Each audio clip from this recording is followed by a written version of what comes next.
안녕하세요 3학년 여러분, 유주연 선생님입니다. 오늘은 선생님이랑 같이 2단원 아름다운 우리 먹그림 먹으로 자유롭게 놀기를 하도록 하겠습니다. 지난 시간에 선생님이 붓펜을 나눠주었는데 붓펜이 여러분 거는 새 것이라서 선생님 거보다 조금 더 짧아 보일 거예요. 근데 선생님은 쓰던 거라서 좀 긴 편인데 이거랑 그리고 물을 묻혀서 사용할 붓을 준비해 주도록 합니다. 당연히 물을 묻힐 수 있게 꼭 미술용 물통이 아니더라도 물통이 필요하겠죠. 자, 그러면 그림을 이제부터 그려보도록 하겠습니다. 우리 수묵 담채화나 수묵화는요, 묵을 활용해서 그리는 건데요. 먼저 그림을 그리고 나서 여러분들이랑 같이 물을 활용해서 붓의 농도를 조절하도록 하겠습니다. 농도는 진하기와 여리기를 말하는데요. 먹에 물을 섞으면 섞을수록 먹이 번져나가면서 새로운 모습이 나타나게 됩니다. 그래서 미술에는 면봉으로 찍기나 아니면 화선지에 그리기가 있는데요. 여러분들이 집에서 물을 많이 사용하거나 할까봐 선생님이 일단 도화지를 나누어 주었어요. 우리는 도화지에 이제부터 그림을 그려보도록 하겠습니다. 오늘 선생님이랑 같이 그릴 거는 바닷속 세상이에요. 그래서 바닷속 세상에 있는 동물들을 같이 한번 수묵화 느낌을 내서 그려보도록 하겠습니다. 자, 그러면 선생님은 첫 번째 바닷속 동물 중에서 고래를 그려보려고 해요. 선생님, 고래를 생각하면 뭔가 바다에 깨끗하고 맑고 생명력 있는 모습이 생각나서 고래를 그려주도록 할게요. 그러면 붓펜을 잡고 여러분이 원하는 위치에 잡고 고래 모양을 그려주는데 절대 선생님과 똑같이 그리지 않아도 괜찮습니다. 우리는 이번 시간에 먹으로 자유롭게 놀기이기 때문에 먹의 느낌이 어떤 느낌이고 그리고 물이 번져지면 어떤 색깔이 번지게 되는지 어떻게 번지게 되는지 알아보는 거예요. 자, 선생님은 먼저 고래의 모습을 그려주겠습니다.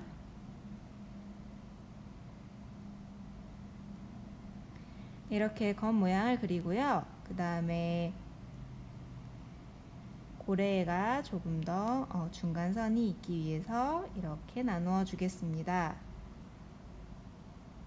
그리고 자, 이렇게 진하게 칠하는 이유는요, 이따가 물로 번지게 하기 위해서인데요.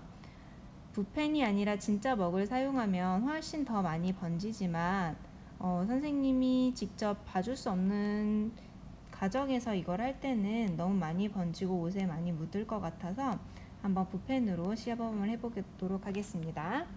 먼저 이렇게 검정색으로 이렇게 많이 칠해주고요. 내가 더 진했으면 하는 부분은 먹을 더 많이 들여서 칠해주도록 합니다.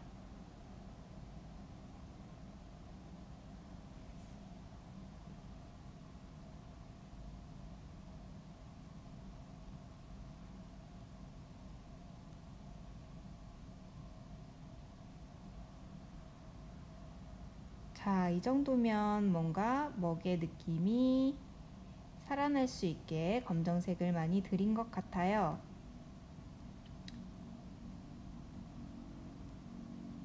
그 다음에 선생님 이렇게 붓에다가 물을 묻혀서 이 먹을 중심으로 한번 물을 들여서 한번 먹이를 퍼뜨려 보도록 하겠습니다.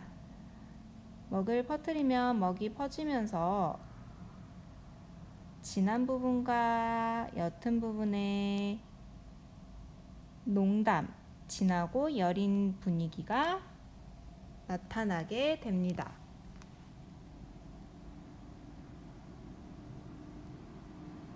이렇게 날개 부분도 칠해주도록 합니다.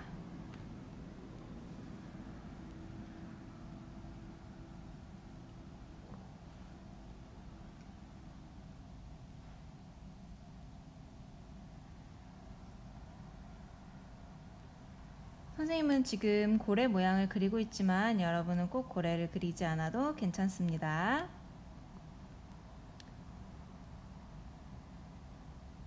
그 다음에 자, 이 정도면 내가 원하는 농담이 표현됐다 했을 때 다른 세부 그림을 그려줘도 됩니다.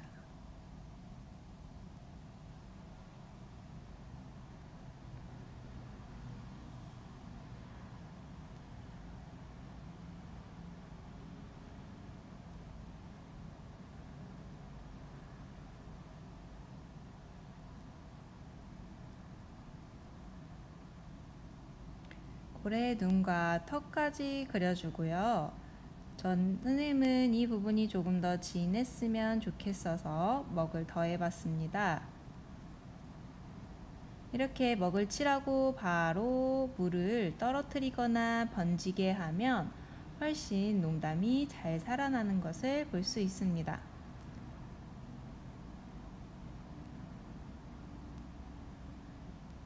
그 다음으로는 선생님이 이 위에다가 한번 오징어를 그려보도록 할게요.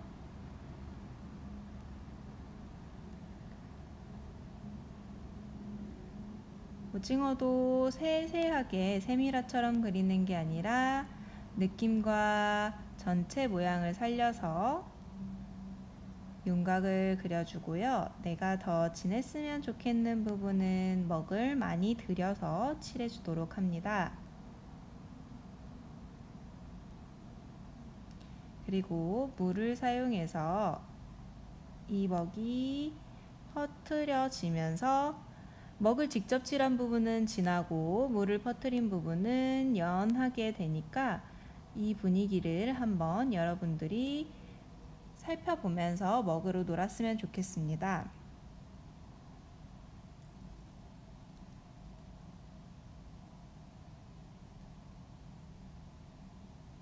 그리고 미역도 그려주도록 할게요.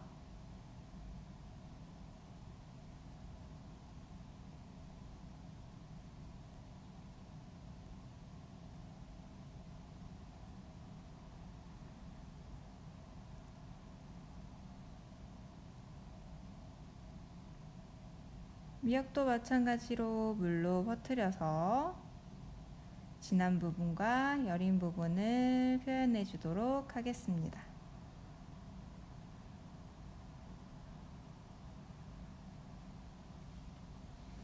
그리고 여기에는 산호를 그려보도록 할게요.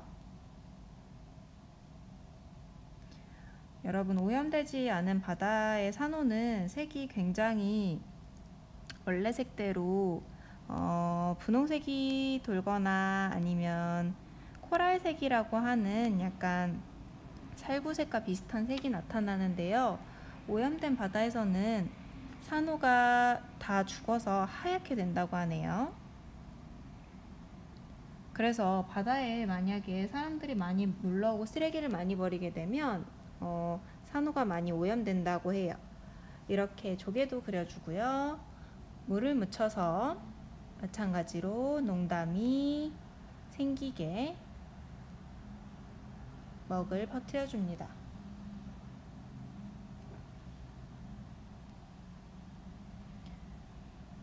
여러분들한테 도화지를 나누어 준 건 이 물로 활용을 하면 여러분 생각보다 화선지는 훨씬 많이 이게 퍼뜨려지면서 종이가 얇게 찢어지기도 해요. 그래서 우리 처음 하는 거니까 도화지에 편하게 쓱쓱 그리는데 너무 많이 물을 하면 종이가 일어날 수 있다는 점 알아두세요. 그리고 바닷속이니까 물고기도 같이 그려주도록 할게요.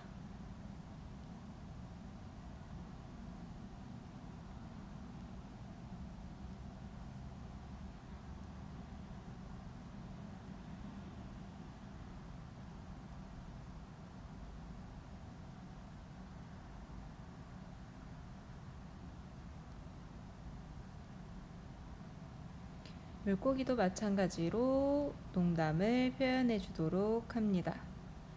농담을 표현할 때는 흰 부분을 꽉꽉 채우는 것보다는 조금 여유를 있게 해주는 게 좋습니다. 그리고 선생님 개도 한번 그려보도록 할게요. 개는 예전에 수묵화를 그리는 많은 화가들이 그렸을 때 되게 굉장히 좋아했던 소재이기도 합니다.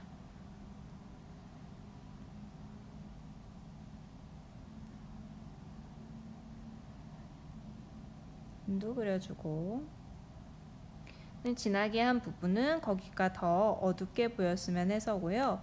이렇게 퍼뜨리면 이렇게 밝은 부분과 어두운 부분이 표현된 것처럼 보이게 됩니다. 이렇게 흰 부분을 남겨놔야 이 수묵화를 그렸을 때 느낌을 많이 낼 수 있어요.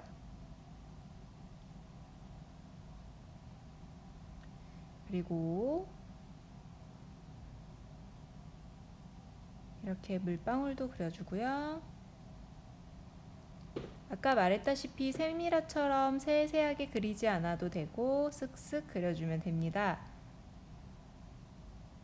당연히 수묵화도 얇은 붓을 사용하면 세밀하게 그릴 수 있지만 수묵화의 느낌은 뭔가 여유롭고 이렇게 하얗고 짙은 부분에서 나오는 묘한 색감이 중요한 거기 때문에 이렇게 쓱쓱쓱 그려주고요. 만약에 붓이 없는 친구들은 이렇게 다른 물건으로 물을 떨어뜨려서 표현을 해줘도 됩니다. 남은 붓에 있는 것들을 다른 곳에 칠하면서 완성을 해줘도 좋아요.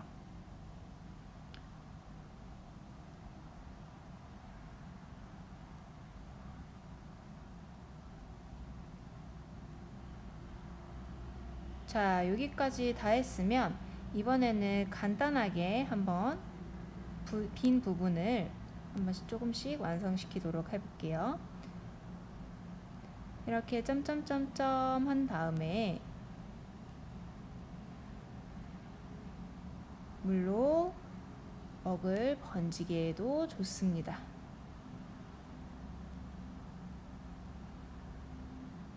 자, 그러면 친구들, 선생님 이제 고래 그림이 바닷속 그림이 완성되었는데요. 꼭 이 방법이 아니더라도 여러분이 생각하는 좋은 방법을 활용해서 수묵화 하기 전에 한번 먹으로 자유롭게 놀기 시간을 가져보면 좋을 것 같습니다. 그럼 여러분 오늘도 고생 많으셨고요. 다음 시간 수업 이어서 들어주시면 됩니다. 수고하셨습니다.